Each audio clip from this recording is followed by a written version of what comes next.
and she revealed the kind of things they do, and she left the organization. And many of these incidents do happen. Other people do the things, but they blame somebody else.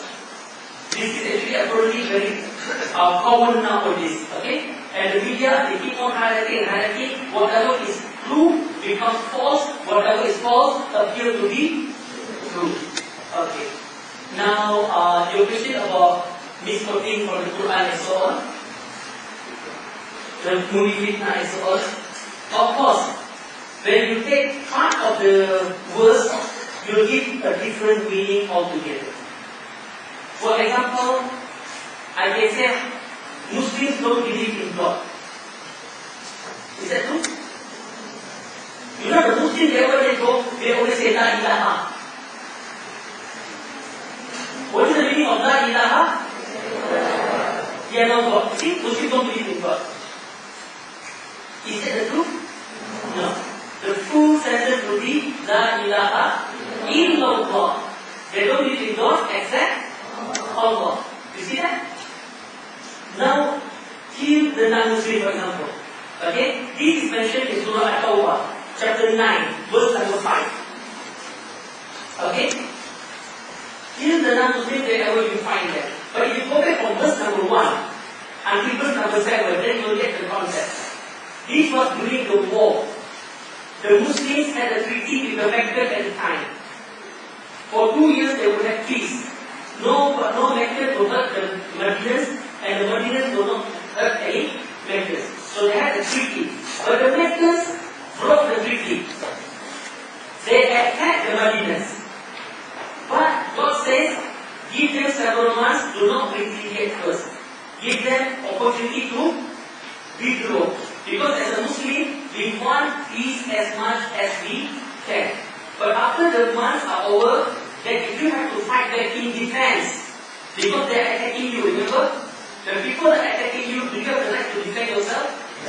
So in act of defense, when you are fighting, you are fighting against your enemy. When you are fighting against the enemy, kill your enemy wherever you find them. It is mentioned in the Quran. But it continues to say, but if any of them surrender, okay, if they surrender, what do you do?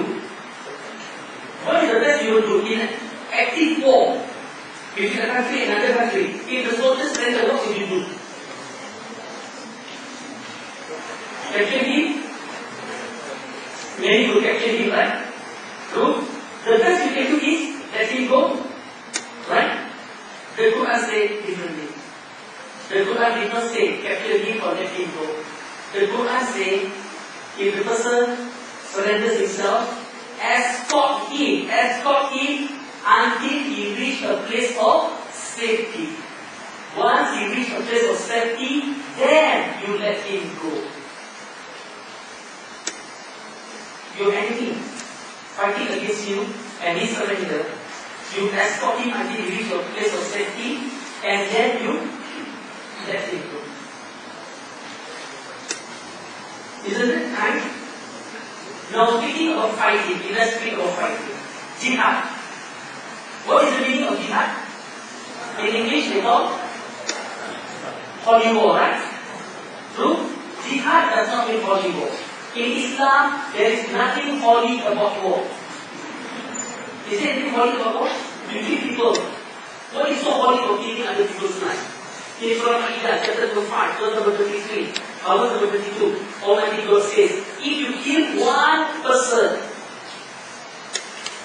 okay, after they remove his sin on earth, then it is as if you kill the whole humanity. And if you save one life, doesn't matter Muslim or non-Muslim, you save one life as if you save the life of all humanity. Every single life in Islam is sacred. Sacred. The war, the fighting, is only the last resort to maintain peace. Because in order to maintain peace, sometimes you have to use force. Policemen, they have weapons, right? Why do the policemen have weapons? So wherever they go, they can kill people, right? So they want to buy something, They bargain, they want to reduce the price, they should. Is that so? No. Policemen are there to maintain peace. But as a last resort, sometimes they have to use their weapon to maintain peace. Let me give you some example. Suppose, God forbid, tonight there are few robbers that come to your house, okay, to rob your house and also to molest the women in your house. To molest your mother, your sister, your wife, and a few robbers who come to your house. What will you do? So that's what will you do? Would you say, I'm a very peaceful person, I don't believe in fighting, gentlemen, do whatever you want, but I will not fight you. Assalamualaikum. Will you do that? You will fight with them. You will fight with them, not because you are a violent person, but to defend the honor of your family. To defend the property, right? And now let's say you have neighbors, or 40 of them. Your neighbors saw these four robbers come to your house. 40 neighbors, they saw what happened, but none of them came out to help you. What would you say to them the next morning? Would you tell them, neighbors, thank you very much for not being busybody? Would you say that? You will blame them, right? So in Islam, there are two situations where you can fight. But before you do the actual fighting, you find ways and ways to avoid the fighting in the first place. But you really cannot avoid these are the two situations. When you are under attack in defense, or there is some oppression going on, people are being oppressed. Then your neighbor, four robbers come to your neighbor to rob your neighbor. That is the time you go and help your neighbor. It becomes compulsory as a Muslim to assist your neighbor, even if your neighbor were non-Muslims. Humanity. You go and assist your neighbor. If you have to fight with the robbers, you fight with the robbers. To stop your neighbors being attacked. Do you agree with that? You see that? Like the fitna, they take part of this Quranic verses and so on, and they miss it. And however, we also do have some Muslims who may have what you call this,